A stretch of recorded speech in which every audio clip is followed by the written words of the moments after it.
Hey, Jordan, welcome everybody. I already see some people coming into the chat. We're going to get started in less than 60 seconds. So go ahead and check in. Excited to have a great group of panelists today from all over the field of education and industry. Going to be a jam-packed show, folks. I see a lot of people coming in. All right, Connecticut in the house, Georgia here as well. Do you have the ability to chat with the hosts and panelists? Western Pennsylvania. All right. Well, you're Western Pennsylvania. I'm Eastern Pennsylvania. I've got an eagle here ready for you. Nevada, Texas. All right. I'm in Austin. So Texas, of course, we like to take names from everywhere. Paris, Nevada, yes, Italy, they're all in Texas. Kentucky, New York, Alaska, California, New Jersey, Colorado. Great to see everybody. Vancouver, our friends up north. Eastern Hawaii, good morning, I think, right? Yes, good morning in Hawaii. Aloha.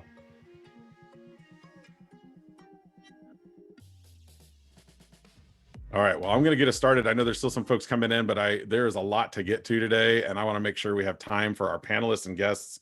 So quickly, just a little bit of housekeeping. First of all, welcome everybody to this amazing webinar. We're going to talk a little bit about the topic here in just a second. I'm your host, Carl Hooker. I'm an educational consultant and author here in Austin, Texas. And again, want to welcome you to this great webinar, Unlocking the Power of Creativity in AI, Preparing Students for the Future Workforce. This is going to be a little bit different. I know there's been a lot of webinars around AI and kind of like there'll be some talk of practicality, but we're really looking at this from the lens of creatives. What does this mean? What is the impact on creative learning? What does it mean for the job market and all of that? And so I think it's going to be an interesting lens. This webinar is being recorded, and you will have the ability to participate by, of course, communicating, as many of you are right now with the hosts and panelists. I see a lot of you down there. Yes, and a couple of you already asked, is the recording available? It will be, absolutely. Again, action-packed. So without any further ado, I'm going to start inviting panelists up on stage, so to speak, to introduce themselves. Again, rockstar group today. Let's start with Brian. Brian, go ahead and come on camera and on mic. Hey everyone, my name's Brian Johnsrud. I lead education, learning, and advocacy at Adobe, which is supporting all of our teachers and students with everything from professional development to curriculum to guiding them through the big wins that we hope for in education, setting our students up for success in school and beyond. And thank you. And a shout out to Adobe and EdSurge, of course, for helping us put on this event today. Thank you, Brian, for being a part of this. Stacy, come on, mic and camera. Hello, everyone. Great to be here with you today. My name is Stacy Johnson, and I lead professional learning for Khan Academy. So me and my team work with teachers and administrators to navigate changes, to bring new ideas to schools and districts. So very excited to be here with you to talk about AI and creativity. Awesome. Welcome, Stacy. And last but not least, Pat. Hey, Carl, thank you. And hi, everyone. My name is Pat Yon-Pradit. I'm the Chief Academic Officer of Code.org and the lead of an initiative called Teach AI, which is a partnership between Code.org, Khan Academy, ISTE, ETS, and the World Economic Forum. And before all that, I taught for 13 years, middle school and high school, special education science, and computer science. Glad to be here. Awesome rockstar group of panelists. And again, all with an educational background. And Pat mentioned it there too. So coming from the lens of education, but also in industry. So I love kind of the mix of how we're doing this today. I want to start with our opening question. And this one is a bit of a, give me a second to kind of set this up. So we're a year and change into generative AI when you talk about ChatGPT. There's still a lot of trepidation, a lot of fear around AI because it's this kind of unknown entity and what's it going to do and how's it going to affect learning, cheating, all of those things. So before we really dive into that aspect of it, let's talk about it at a broader sense. How do we help educators overcome fear? Specifically, we'll say around generative AI too. We'll tie that in since that's kind of the topic before we get into kind of the creative angle. So Stacy, thoughts on this? Like what's your go-to move when someone, you know that there's someone that's just not really willing to try something new, or they're hesitant or fearful of it? Yeah, I think this can be a scary transition. This is a whole movement, a new phenomena. So we have to acknowledge the emotions and the feelings that come into the room. With that, though, I think that understanding is the key to overcoming that fear. And there are some really concrete things that we can do to support teachers through that. So demonstration, as an example, making AI accessible in a really sometimes not even professional, very practical way, starting by talking about what's for dinner tonight, or how can I plan my vacation, starting to find the practical uses for educators before we try to apply it to an already overburdened, very busy work schedule, can be a really nice way to start to dip our toes into the water. And then from there, I think it's all about interaction, letting them experience the tool, play with it, and get that comfort built up. And then I think it falls on us as leaders and professionals to support teachers, not just once, right? We can't dip in and be there for them one time. We have to be committed to providing ongoing support through the good, through the challenges, and being a thought partner with the people that really are on the front lines, bringing this to kids. I like that you mentioned challenges because I think that is part of it too. I think sometimes we get really excited about new tools and we want to dive headfirst into them, but we also have to make sure that we're being even and balanced around that.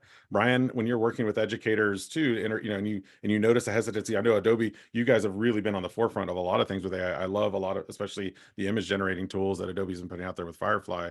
Tell me a little bit about like how do you overcome that or help teachers overcome that? Yeah, whether we're working with teachers or school leaders, in probably the past year, we found it's helpful being just kind of proactive, talking about all the elements that they should be thinking about when it comes to AI. It's so new. We'll often hear teachers say, so what should I be thinking about actually? What should I be concerned about? Is there a legal piece? Is there a privacy piece? I know there's ethics and trust and safety. So we just kind of walk them through like, yeah, these are things that you should care about and be concerned about. So, we really have those conversations proactively. And at this point and where we're at with AI, like it's just a lot of educating school systems, all the way from leaders to teachers on the nuts and bolts that they should care about, especially if they're at the spot of thinking, I want to choose a tool. But like, what's the checklist? Like, help me know what I should be looking for before, I accidentally step in it and realize I chose the wrong tool or I chose, not the right setup for the tool. Right. And I think there's so much stuff coming at them too. I think that's another layer of this, that's some of that hesitancy. It's like, I want to dip into it, but before I blink, there's already 100 different tools that are out. And now all of a sudden I'm kind of behind. Pat, what are your thoughts on managing this when it comes to it just, or do we just blindly accept it? Or do we say we go in with some hesitancy and talk about those concerns too? Yeah. So I'm a self-avowed AI enthusiast. I wouldn't say I'm a techno optimist, not as extreme as that. And yet I still understand why a lot of schools are hesitant to even engage in AI right now. A lot of school districts continue to block it for actually very valid reasons. And what Stacy and Brian already shared is excellent for introducing educators to these types of tools. I get to engage with policymakers and education leaders a lot. So state superintendents, district superintendents, and I would say that the most useful thing to do is to get them interacting with the tools, but in a relevant way that is connected to something that they're actually working on right now. And if they can see how valuable the tools can be for what they're already working on or what for their existing goals, then they're hooked, and then they're more open to having the conversations that Stacy mentioned, and then obviously passing on that support to all of the schools, districts, and teachers that they serve. Quick follow-up, Pat, because, and this isn't a question I had planned, but I noticed you were talking about working with states. What states right now are leading the forefront of this? I know we're not going to get into policy too much during this webinar, but I would love to hear. I know you do a lot of work with lots of states. There's only a handful that I know of, right? Yeah. So leading the way is tough because it's not like I have a deep knowledge of all the states and territories that have departments of education in the US. But there are currently 6 states that have official state guidance in order of publishing, all the way starting, I think, August 30th, was Oregon, California, West Virginia, North Carolina, Washington, and then the latest was Virginia. And so 4 of those, the last 4 were actually just from January 1st. And so this is still a very new thing. And lots of states are in development, but lots of states are really just looking to see what other states are doing first. And again, I think that's valid, but I think that everyone should be taking some type of step, whether it's as small as just creating listening sessions for teachers in the state, or even working with the tools internally as a district or a state office. Awesome. So yeah, again, so new, right? It's just 6 and just a few in just the last month, really. I also want to call it Jordan in the chat who says, you have to be okay that using AI is, what we're using to produce AI with. It's just okay that it's a tool as well. It's not necessarily going to take us over, but just like anything else, we're going to use it. It's how we utilize it, how we use it as a tool. This next question isn't so much AI focused, but I do think it's going to be important. It's going to lead to kind of the next one about AI when it comes to creativity. I know, as a former teacher, I've worked with students all the time and adults that will say, well, I'm just not that creative, because in their heads, they immediately think of, paintbrush, drawing pencils, things like that. And they have to be artistic to be creative. So when you encounter either an adult or a student who feels that way, how do you respond to that? Before we, again, get into the AI part of this, let's start with, let's do Brian first on this one. This is probably my favorite conversation to have. Nice. I kick it off by saying, well, first of all, World Economic Forum this past year said the #1 skill needed across industries globally in the next 5 years is creative thinking, which shocks people. And by creative thinking, they do not mean they all need people who can draw and paint very well. Instead, creative thinking is the ability to create and innovate something new that has value. And what that skill looks like is brainstorming lots of different ideas. How am I going to tackle this problem? Evaluating those ideas, designing and iterating, getting feedback, collaborating. And then finally, when you have a great idea or something you want to create and put forward, now how am I going to share that idea effectively? Through multimedia, through storytelling. That end-to-end process is creativity, it's creative thinking. And when you frame it that way, every single person in every single job and every single discipline says, oh, I do that all the time. Or employers say, oh, I wish so many of our employees did that more. And every teacher says, oh my gosh, I wish when my students were designing science experiments, they spent more time doing that. Or an ELA teacher says, oh, wow, I wish before they had written this essay, they would have actually thought, what were actually 5 different thesis statements that maybe would have been a good idea before, I ran through and just wrote the 5-paragraph essay. So for me, that's where I changed the conversation from artistic expression to creative thinking, and all the words attached to it now: design thinking, innovation, iteration. That's creativity. Yeah, I like that. I like that redefining of it. Michelle mentions in the chat, everything starts with design. That's from kindergarten all the way through career. You're always going to have some sort of design process when it comes to that learning. Pat, what's your thought on this? The idea of people that feel like, well, we're not really that creative. What would you say to that? Yeah, I actually just popped it in the chat, +1 to what Brian said. And I love talking about creativity as well. I love the topic of this webinar because there are a lot of AI and education webinars and blog posts out there these days. And actually, surprisingly, I don't hear much about creativity. And Brian's the expert here in terms of creativity. These tools raise the bar, raise the floor for everyone, and people who feel non-creative get the little push they need in order to start feeling creative and feel confident. In fact, creativity is probably very closely related to confidence and courage, not actual, I don't know, I want to call it like some type of skill that most people don't have. I mean, I think most people just have it. They just need to express it. And then lastly, in terms of creativity, I always like to think about this framework that I read in some EdTech magazine like 15 years ago. And I think it was an ISTE EdTech magazine, and it used a framework called FFOE, frequency, fluency, originality, and elaboration. And I think AI tools can help with all 4 of those aspects of creativity. Yeah, it's all that's old is new again. And then also the humanistic side, that confidence, Pat, that you mentioned, I like that kind of tie into, and I think that does play into our own belief in how we are creative. Stacey, what are your thoughts on this idea of creative or not creative, that feeling that sometimes people wrestle with? Yeah, I absolutely agree with everything that's been said. I think creativity isn't limited to arts. To me, creativity is about thinking differently. It's about problem solving, generating new ideas.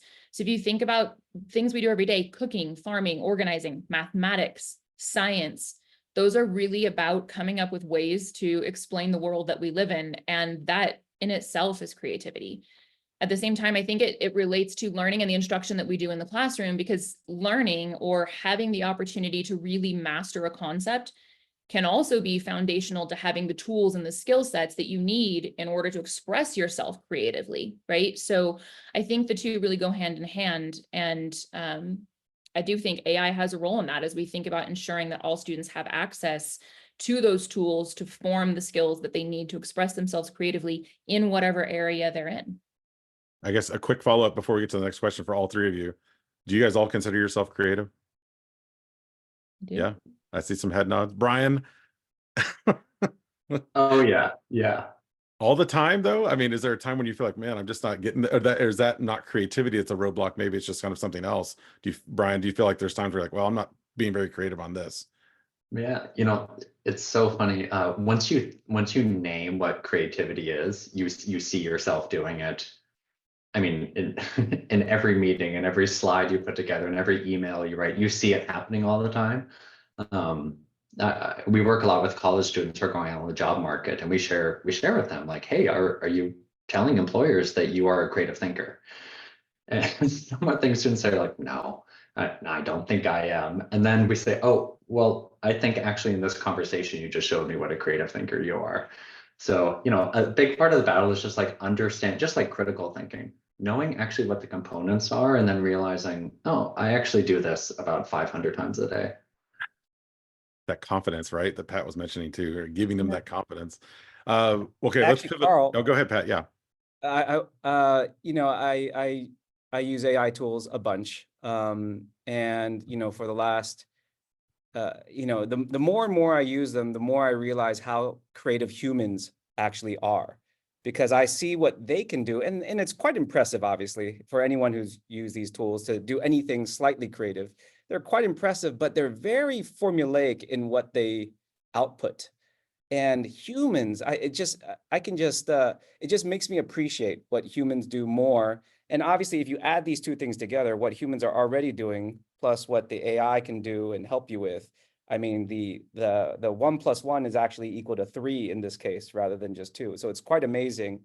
And that's why I love how Adobe has kind of like brought these AI tools right into their feature set, so that people are just using it seamlessly within their, creative process.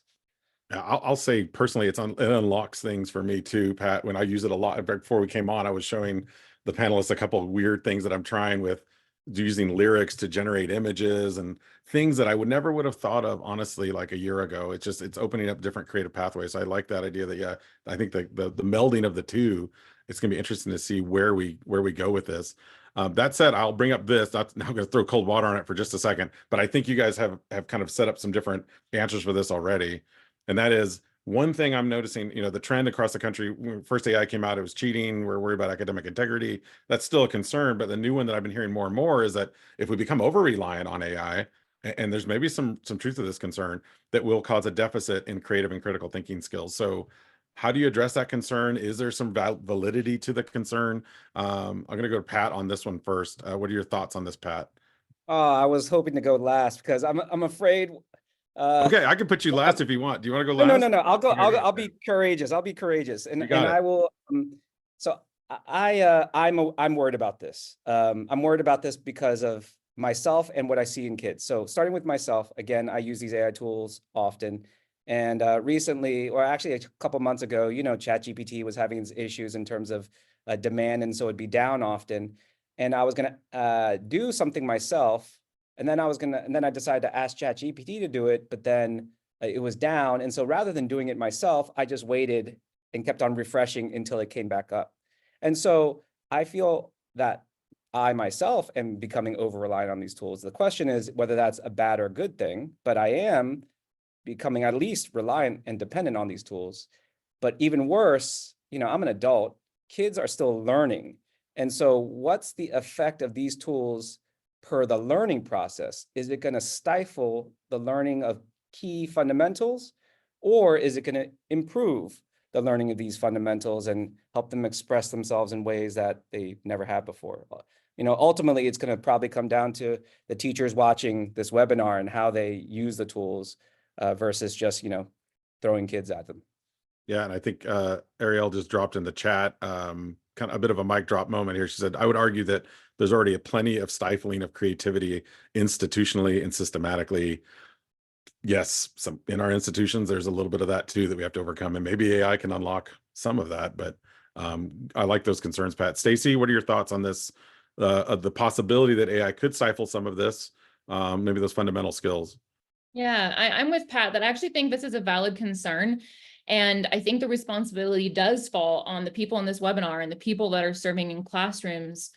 I like to think about this as balanced integration. When we're training teachers, when we're talking about bringing AI into a classroom, one of the things we talk about really deliberately is that we have to frame the use of this tool for students really explicitly. Your brain is your first supercomputer. You don't just jump to AI to do everything. We need to be explicit with kids. This is a tool. You choose the right tool for the job. And I also think we have an obligation to think about transforming traditional assignments into something more interactive and more problem-solving based. And that's a whole task on its own, right? But if you think about being explicit with kids, you can use the AI to brainstorm your essay, to outline your essay. But then instead of, going home and writing your essay over 2 weeks, we're going to write it here in class, or we're going to deliver an oral argument. If we think about making little changes to the way we're assessing student understanding and putting more emphasis and fostering critical and creative thinking in students so that they're deeply engaged, they're working through iteration, I think that's critical to this process. And also really thinking about we're building up students so that they deeply understand that every single thing, every single idea can be understood and approached from multiple perspectives and multiple angles, and requiring students to express that rather than this more traditional stifled system where we ask kids to express one thing and then move on. Right. And we don't even reflect on that one thing. It's turned in, and then you get a grade and you move on. There's no feedback in the process. There's no part of the process that's even being evaluated, really. It's just, so in some ways, the evaluation process, like that someone said in the chat, is kind of stifling us, just like you were saying, Stacy. Brian, again, this is an interesting one. I'm going to bring, this one came up in the chat, which I thought was interesting too. Taylor says she teaches high school graphic design, and one thing she's encountered is that kids tell me they don't need to learn Photoshop because they can just have AI do everything for them. So thoughts? I have a thought on this, but I want to hear from you first. Yeah, I'll address that one second because I love that question. In terms of concern about creating deficits in creative or critical thinking skills, I think we have a lot of history and technology in the classroom that we can learn from. Someone in the chat mentioned calculators. Absolutely, that's a great analogy. The fear when calculators were introduced in the math classroom wasn't that students were going to cheat. It was that the reliance on calculators was going to underdevelop their conceptual mathematic thinking skills. So by the time it came to calculus, they can't do that conceptual math because they've relied on calculators. Turned out that wasn't the case. In fact, the usage of calculators increased mathematical thinking skills, but not just by themselves. There was also a lot of really thoughtful pedagogy on when and how to introduce calculators. The same thing with word processors and English language arts. Oh my gosh, my students will never learn how to spell. They're not going to learn Correct. how to spell check, etc. And it's like, well, that hasn't proven to be the case, but there is the nuance of we have to introduce it in the right way. I think, when it comes to, oh, my students won't need to learn these tools, how great if they don't need to learn how to use a tool to build something from the ground up. If it's, I now don't need 200 hours to learn how to build something, I can actually learn how to do it in a couple hours.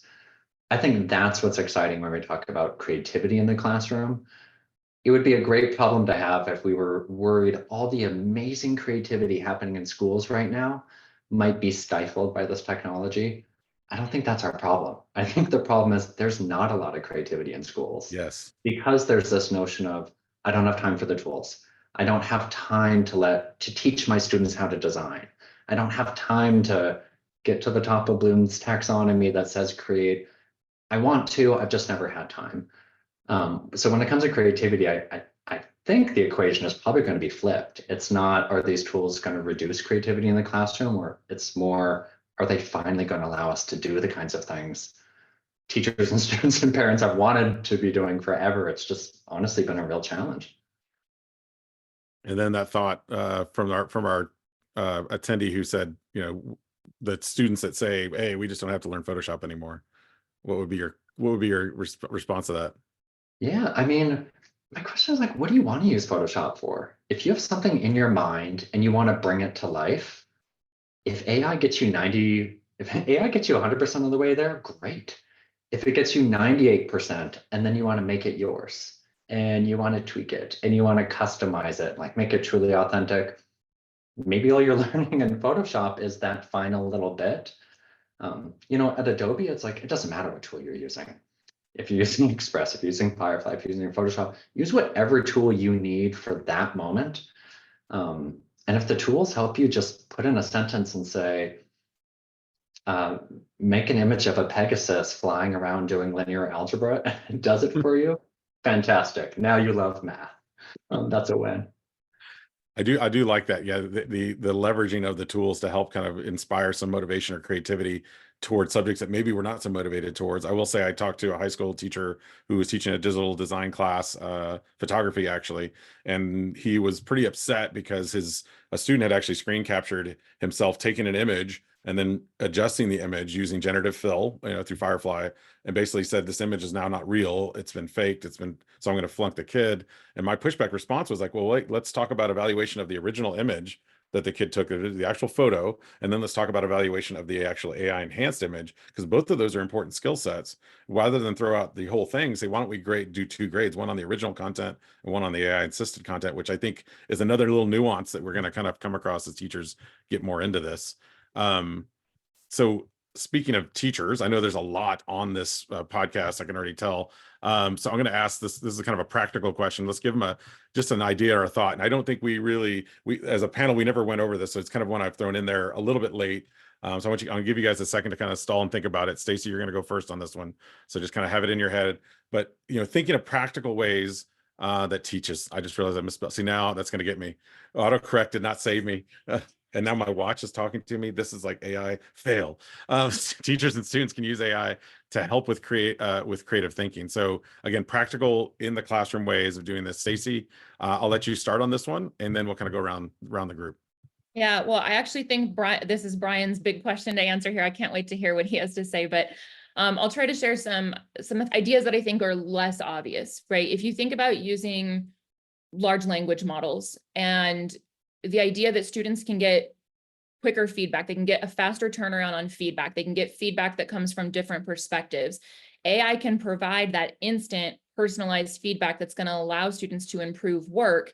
And I think even challenge students' thinking. When our chatbot Conmigo does a great job of saying, well, what about this? Did you consider this perspective? Or arguing from other sides of an idea, which really challenges students to think about things differently. And that's going to enhance creativity. The other space that I think is really important is in simulation, creating a virtual environment for experimental thinking and learning, and perhaps even leveling the playing field for students that might not be willing to put themselves out there creatively, that might not be willing to take the risk, but would be willing to test out their ideas and have a conversation with AI, and then develop that safety and that confidence to take that argument or that idea out to a larger audience. With that, I really think Brian's going to run with this with lots of genius ideas. All right, she set you up, Brian. The ball is in the air. Time to spike it. Then Pat's going to follow you. And Pat wants to jump in before, but we'll go Brian go, and then Pat, you follow up.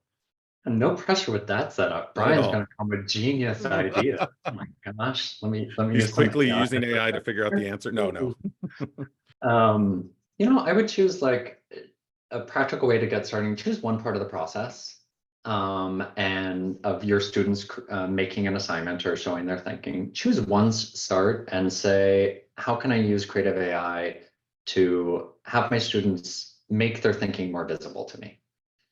So one example is like at the start of a process, that brainstorming 10 different ideas. One of the things AI is great for is, if you were choosing an image for metaphor, generate 20 different images of your text from. Show me the 20 that you came up with. Which one did you choose? And tell me why.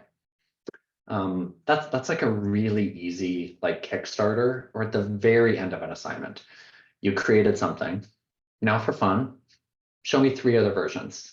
Like, how might you also have conveyed this information if it was an infographic? How might you have conveyed this if it was a social media post? Just at the very end of an assignment, just to get their juices flowing. And then you see like, oh, wow, this is a really cool essay, but I actually see the genius of their thinking when they turned it into an infographic. Now I get where they were going with it.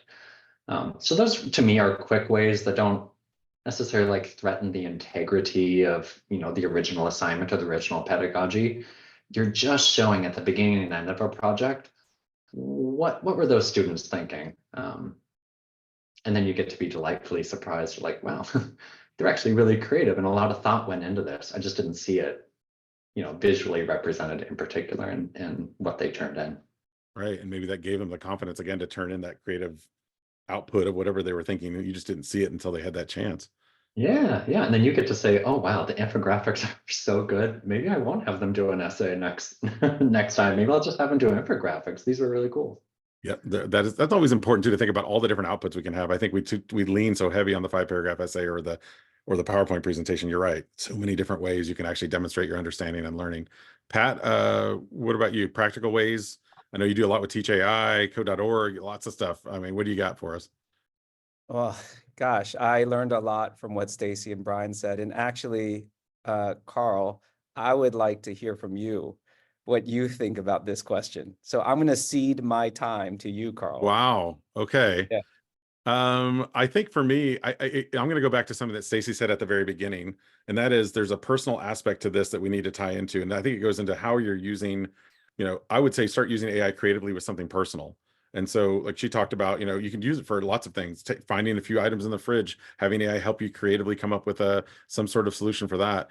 The one I did recently that again, I kind of lightly showed is like, I started thinking visually, like I was talking to a group of students about metaphors and similes and different types of ways that we can represent words graphically. And I thought, why not take something like AI or an AI image generator to do that, and using songs that have very visual leaning lyrics to do it. So again, tying into stuff that's personal.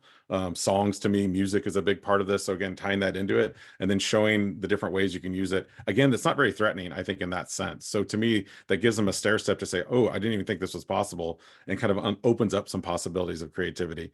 Now, I also agree with what Brian said. We can't have it replace the entire process. I like the idea of small brainstorming. If you've ever used AI to brainstorm, it's always funny. A good activity to do with students is to say, I want you to come up with as many things as you can in 1 minute of things you can find at a barbecue cookout, and have the students list off as many things as they can. Then you have AI do it.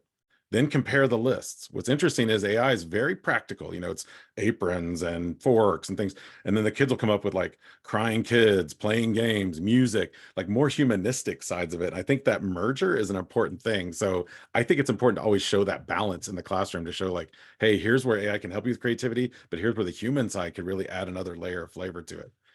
So thank you, Pat, for ceding your time to me. I wasn't ready for that. No, thank you, Carl. So, I mean, so yeah. many good ideas. I'm going to not use my time so that everyone can marinate, the ideas that are already shared can marinate. Yeah, and I think I'm kind of the chat is blowing up too, so I'm trying to look down there and see there's a lot of great things that are being shared in the chat about using this as a gap for accessibility for neurodiversity and ESL and first generation learners. We haven't even really touched on that. I'm going to bring up this topic, and we can kind of tie it into the question, our next question, which is again this idea of equity and ethics are two very vastly different topics, but they're also concerns we hear a lot around AI use. So when we're thinking about when's it okay? I know in the chat there's some folks that are elementary teachers. Like, when do we start using this with kids? When's the scaffolding? Because we talked about that worry about losing foundational skills, but we also want to show them the right way to do it, much like the calculator, much like Google, much like autocorrect. So how do we scaffold that? When's the right time to do it? And then there is somewhat of an equity concern, because not every school right now has access to it. So there's a little bit of inequities in terms of who's allowing it and who isn't. Pat, do you want to start on this one? We'll go to you since you ceded your time in the last one. I'm going to throw this one at you first. Yeah. So one of the greatest equity concerns is not just the idea of a burgeoning AI divide, which we know about the digital divide in terms of access to the internet and devices and such.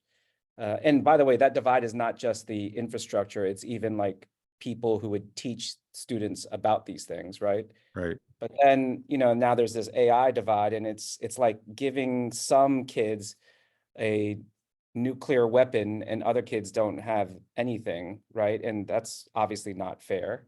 But there's this other nuance. Michael Trucano from the Brookings Institution, I'll try to find the link to his post. He talked about this a couple months ago, and he said, the divide that we're probably going to see is where some kids get taught just by an AI, and it's like, okay.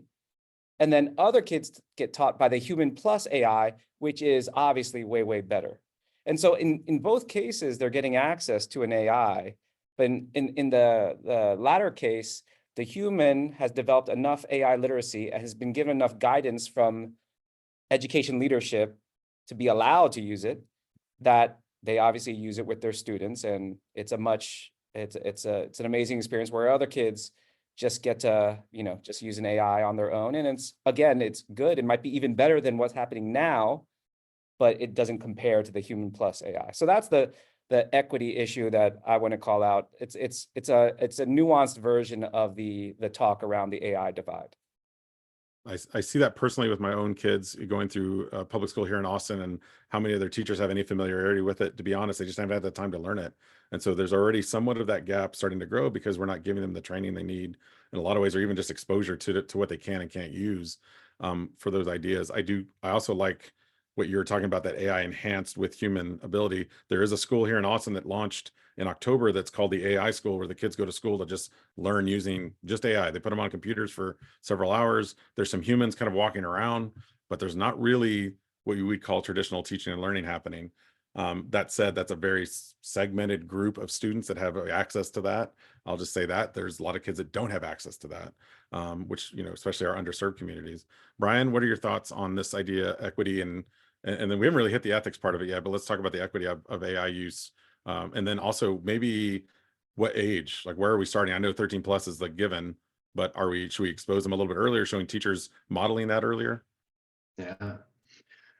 I mean, the latter half, expose earlier if the tool has been specifically built for those younger ages with all the things that matter, not just privacy and protections, but, being whatever prompt you put in, there are certain ages where we don't want it to just generate anything that a child might say, please create text about this topic, or please create an image around this topic. So, I mean, the age that should come in first and foremost is whoever made this tool and the version you're using, is it specifically designed for those ages? If not, that's a real orange flag. That's pause and evaluate, and you have to ask a lot of questions there. Yeah, in terms of equity, I really do think about jobs. And I think this phrase has been used many times before. It's not that AI is going to take your job, it's someone using AI is going to take your job. And so in all of K-12, especially so many students who say, actually, I don't want to go to college. I want to start a career now. I want to build my own business. I want to start working for a company. There's actually so many different career pathways that are going to be accelerated by AI. That's what worries me. There's so much equity conversations around college admissions and college access. I think we have a world now where college is important for some. There's a lot of economic and career opportunities for students to have a very different future than their parents or their grandparents did, if they have the assistance of AI. But if they have to learn those tools themselves because they don't have access to it in the classroom, that's the equity concern that keeps me up at night, especially when I hear entire districts or states saying we're pausing all AI tools, or we're just making them available to some right now.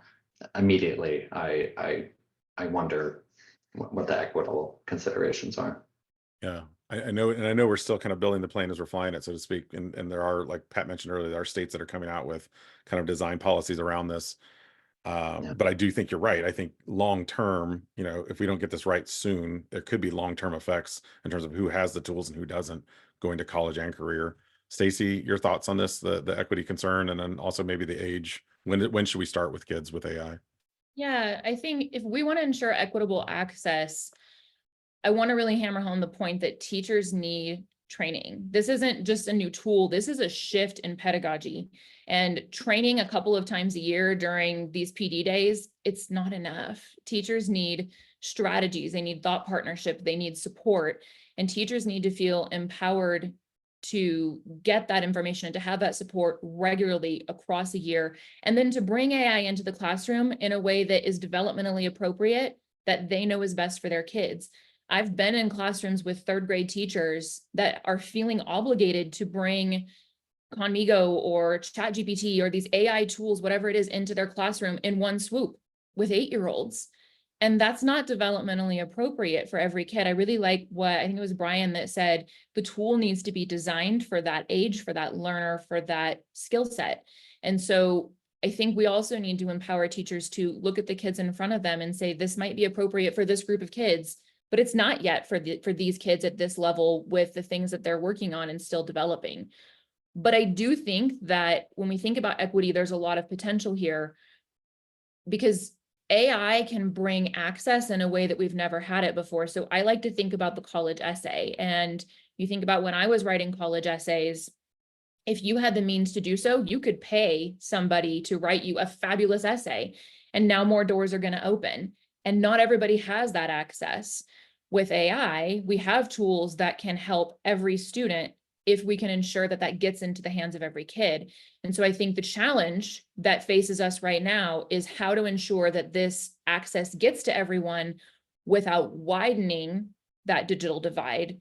So we have to be really intentional about focusing on historically underrepresented communities. We have to really be deliberate about making sure that as industry leaders, as educational leaders, we're really focusing on those communities and doing whatever we can to ensure that access starts there and we're empowering every community. I'm glad you brought up that example of tutoring. I think I've shared this image with staffs before, where I'll show an image of a student getting help from a tutor writing a college essay, and I ask the question, is this cheating? And then I show an image of a student at home working with their parent, and the parent's helping them with their homework assignment. I say, is this cheating? And then I show a teacher working with a small group of kids, helping a small group, not the whole group. Is that cheating?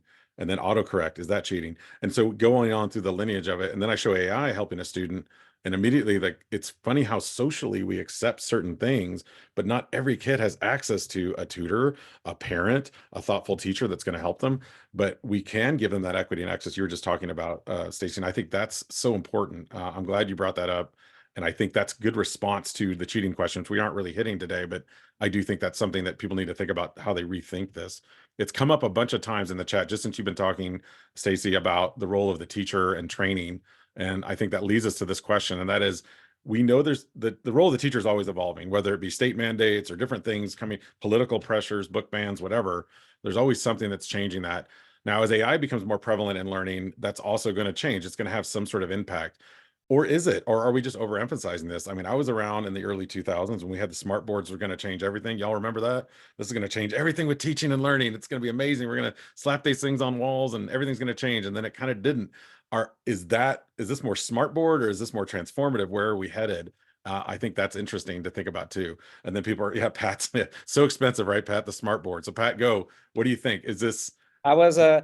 was one of those teachers who got trained first and then had to train everyone else. So Train the I trainer. know, Yeah. I remember that very well, the smart board phenomenon and the light bulbs and how expensive they were and all that. So how will teachers' roles change? Luckily, we have some studies to base our vision off of. I think a lot of us feel like teachers will take more of a facilitator role, which is something that teachers should be doing anyway. That, you know, they shouldn't be a sage on the stage. They should facilitate learning and really make it student-centered. So we already know that. And actually, there's this chief academic officer for a district. Her name is Neka McGee. And Neka's just did her dissertation and studied a number of teachers and their use of AI tools. And she found that they, in fact, did become more of a facilitator of learning. And actually, it increased student engagement. And so that's what I think will happen. I think we will figure out what we put kids on Conmigo for, and what they can get out of that. And then teachers also will figure out what they need to do and what they can do that they really didn't have time to do before. That could be connecting with kids just personally, inspiring them more, motivating them more, and probably a bunch of other things that we haven't even thought about, because for decades now, teaching has just been such a time-intensive, energy-intensive affair. And so if AI tools can actually open up sometimes some time in the day, we might see some pretty amazing things happen. Probably things that are already happening in pockets, but happening more at scale. Things like teachers talking to other teachers of other subjects and planning interdisciplinary projects, things like that, just because they have more time to collaborate. So that's what I love that potential, and I'm hopeful for that too, because I do think we've talked about personalized learning for several decades, and maybe we're getting closer to that with AI. Again, it kind of depends on how much it frees up the time. Stacy, what are your thoughts on the idea of AI, the role of the teacher changing with AI, and is this actually something you feel like could be transformative in that sense? Yeah, I think it will be transformative, but I'd actually flip that question back onto the people and the teams that are developing this technology. I think that in education, we may have noticed that we have a tendency to go with the shiny new technology and the shiny new tools, smart boards. We do it a lot. So I think as we're designing these technologies that are made for schools and teachers, we should focus on what the problems are of the teacher, of the learner, of the classroom, of the school, and use this technology to solve those problems. And I think we have a responsibility to really explore that to its fullest potential. How are we solving the problems of learners and teachers with this technology, with this tool? Because I don't believe AI can replace teachers. It lacks the human connection that Pat's talked about. Teachers inspire, they mentor, they understand students' unique individual needs. And so AI, I think, can aid teaching, it can empower teaching, and that will be transformative, but it can't replicate those human elements that really are the things that impact students' lives. Right. It can't care for them. It can't motivate them. It can't be empathetic. Sure, you can actually plug some stuff in and it can give you some quick feedback, but it doesn't actually understand you. It's just giving feedback based on the input that it's getting. Brian, what are your thoughts on this? Again, the nature of AI and the role of the teacher going forward. Yeah, very similar to what Pat and Stacey were saying. I think, especially when you think of creative thinking, my hope is that teaching becomes more about the process of learning, and AI facilitates some parts of the process. And then the teacher becomes the facilitator and at times the coach through the process. And we can get beyond like, why didn't this student struggle? The easy answers are, oh, they weren't motivated or they didn't have content knowledge. But when you actually look at the process and AI can facilitate some of them, then if the teacher can say like, oh, there's actually a lot more going on here. Like there's a social and emotional element here. Like the student really struggled and got frustrated at this part in the process. This part of the process, they had to get feedback and collaborate, and they are so shy, or they're so afraid of giving direct feedback. That's how I can actually coach them, not on the tool, but on like, hey, giving feedback's really important. All those little pieces that then, I mean, every teacher I know would be delighted to have those conversations with students.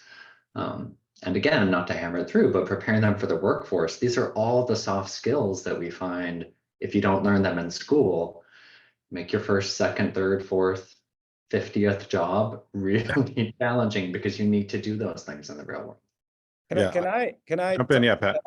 add to that, Brian? Yeah. So Holly is a university professor and brought up what's real. The fact is, lots of kids are cheating with these tools and just turning stuff in. And I've been thinking about this a lot.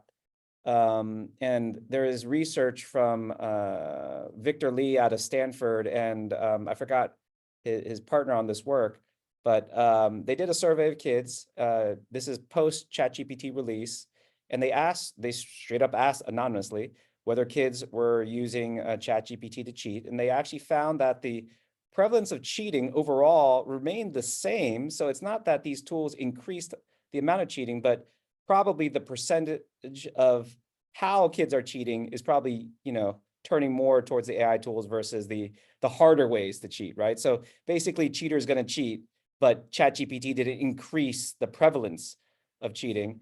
And I think kids just need to understand, especially university students, hey, you're going to graduate, you're going to get a job. And like what Brian said, you're not going to be able to perform if you keep on cheating like this. You're going to pay the price at some point. And and I know some kids will still cheat. Like I said, cheaters going to cheat, but the other ones that are like tempted might think twice and realize, this guy's probably right. I probably should put some investment into my work because I'm going to have to like really portray some of the skills I supposedly learned in college in the workforce. So Brian brings up a great point. Yeah.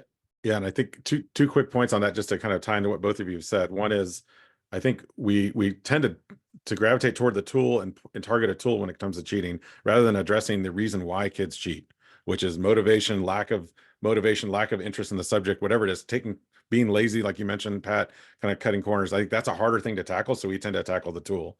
The other thing is I've noticed, I've actually had a friend of mine who's a professor at USC who teaches public diplomacy. One thing he did this year that he changed with his students is, rather than say don't use it, he said use it. In fact, I want you to use AI. I want you to use ChatGPT to actually write your paper and then turn it in. I'm going to tell you exactly what your grade is. It's going to be about a B-. But now what I want you to do is go in and I want you to understand the process better. I want you to improve on it with your own input and your own knowledge. And he said, as a result of that, he had the best papers that he's ever received. The kids actually learned deeper because they had to be smarter than AI. And of course, AI has all sorts of fallacies and misinformation that they had to improve upon.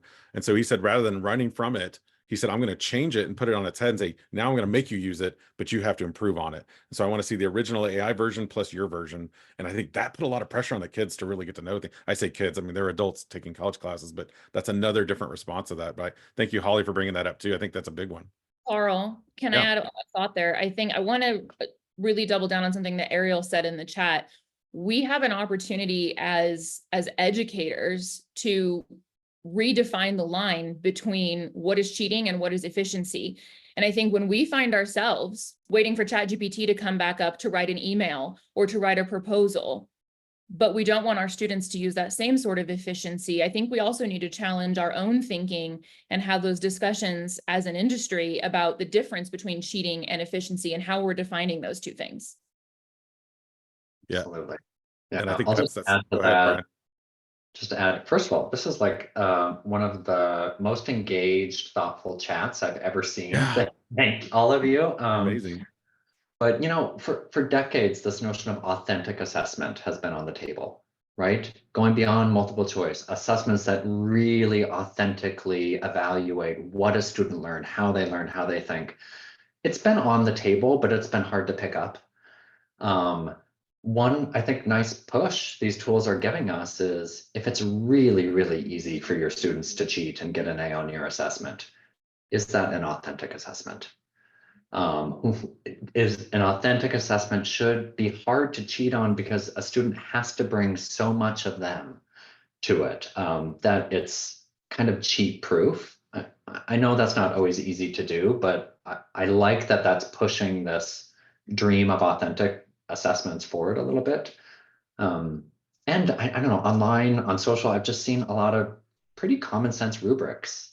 Right. That are like, for this assignment, no AI, medium AI, you can use it at these spots, just tell me how you used it. And full on AI, where you're kind of evaluating and editing.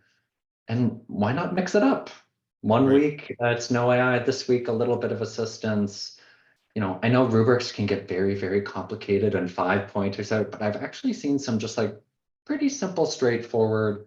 Let's play around. Let's do it once with none. Let's do it once with all. Let's do it once with some. And just like we teach students to cite their sources, start practicing. What does it look like when you turn it in and say, oh, by the way, I used AI for this part of my assignment.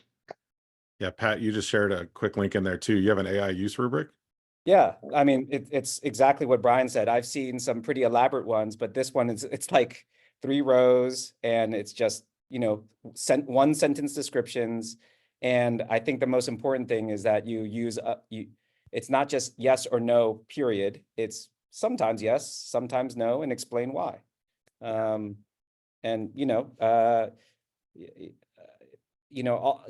these ideas, a lot of these ideas that we're putting out, these are still very early and we're going to learn a lot. I think it's very important that the teachers here, that the administrators, that the education leaders realize that we need to continuously reassess and evaluate what we're learning per this grand AI experiment that we're seeing in education.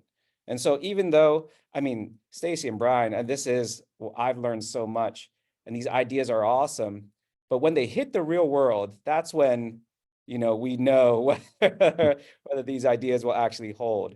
And so teachers, you know, please try these things, share your ideas with other people at faculty meetings, with your leadership, et cetera, and really create this like iterative cycle of organizational learning, and you'll figure it out. You'll figure it out, and then once you've kind of figured it out, share with other people. Yes, the sharing is so important. I think that's important. I mean, we can't learn this stuff in isolation. This gets us to our final question. And I think this is kind of what we've been leading to. You know, where are we headed? Where are students headed? What's the future job market look like? We've heard from the World Economic Forum about the importance of creative and critical thinking that Brian mentioned. How does all of this tie together now? And why is this important? Again, jobs aren't everything. I mean, life importance is important. I mean, getting ready for college and career, but not every kid is going to go to college like we talked about. So how do we tie this all in? How will this affect the job market for kids? I'm going to go to Brian. You're going to get to start on this one. Yeah, I think in the service of equity, it's not all about jobs, but we all do deserve economic stability. And I love a district or policy that says it's not about colleges, it's not about jobs, it's economic stability. And the statistics that jump out to me with K-12 students today is, yes, many want to get a job without going to college. Over half of them don't want to get a job. They don't want to work for another company. They want to work for themselves. They have amazing ideas. They want to be creators. They want to innovate. They want to set up their own small business. That is so exciting to me. That when I think about future jobs, yes, we have to ask what industry is looking for and prepare them with the right skills for those. I think the bigger opportunity and the way we're going to see the global economy shift with AI is a lot more people doing what they love for themselves, coming up with interesting ideas and running with them. So that's not least because that's what the students are asking for. They want to work for themselves and not for a company. That's what I think is really cool when it comes to creativity in AI, because they get to do an end-to-end process. They get to say, in math, they said, design a shop and show us how financially you're going to run your shop. Yeah, they learned great math for the shop. They actually had a plan to like, wow, I came up with a shop. I love unicorns. They came up with a shop that sells unicorn lollipops. And they actually saw like, oh, wow, I could do this. I see how the math works. And I branded the shop. So that's what most excites me, like preparing the next generation for economic stability that might look like a job, might look like a side hustle, might look like them building something they would have never done before and having the confidence to do it. You bring up an interesting point. I'm going to go to Pat on this next, but someone else mentioned this in the chat. There's also a generational difference when we think about what we're preparing kids for generationally. And you just brought up, that's kind of debunking the thought that we're going to go work for so-and-so jobs for so many years. And you always hear about how many jobs kids are going to have by the time they're 38. You're even saying, no, they're actually going to create their own jobs and create their own market in a lot of ways. And I don't know that we're really preparing them for that either. That's going to change a little bit of what we're doing, especially in high school and college, I think, in terms of that preparation. Yeah. Pat, yeah, go ahead, Brian. Nope, I'm going to cede my time. Okay. Pat, your thoughts, future job market, AI, how's this all going to play out? Oh man, these are so tough. I'll say in the short term, there's going to be a tremendous secret imbalance in productivity. And what I mean by that is there'll be some folks who got on top of this pretty quickly and are able to outproduce other people. The thing is that it's not like they're sharing their secret, scheme for producing more, and other folks are going to just be like left to the side, wondering like, why is it that I'm not getting a job, or why is it that I'm having a hard time in the job market? That's kind of what I'll think, and that's probably like I'd say a 2-3 year kind of thing. And then at some point, this is where I'll end with this, employers will just expect everyone knows how to use AI tools, just like they know how to type and use spreadsheets and make PowerPoints and all that, and whether it's Google Docs, Microsoft Office, or whatever. So that's probably what's going to happen over the next 1 to 5 years. That'll be the expectation. I love that. Stacy, wrap us up. 30 seconds. Future of jobs. I don't think there's much more to add there. I think I'll just put a bow on that by saying, I think we all know we're preparing students for a job market that's very different than what we've come up in and what we're working in right now, whether that's, you know, new roles like AI ethics or prompt engineers that we're seeing pop up all over the place right now, or a much larger population of students that are going to work for themselves. We have a lot to learn about this. And I really want to double down on what Pat said earlier. The teachers that are here today, the teachers that are out there doing this work are the experts in that field. So I think we really have an opportunity to learn from each other about how we're empowering students and how we're building confident, capable kids that are able to build a livelihood that they're proud of and that brings them joy. Well, speaking of learning from others, I could learn from you guys for hours on end. The hour flew by as I expected it would. We had questions that we didn't get to. Let's give it up, everybody in the chat. Thank you, by the way. The chat, again, like Brian said, very interactive, the chat today.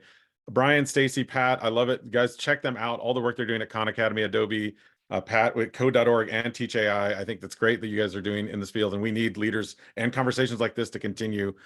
So again, thank you, everybody, for being a part of this. Thank you, Adobe Education, of course. Unlocking the power of creativity and AI, preparing students for the future workforce. Phenomenal, phenomenal guests. Thank you guys so much. Have a great rest of your week. Thank you.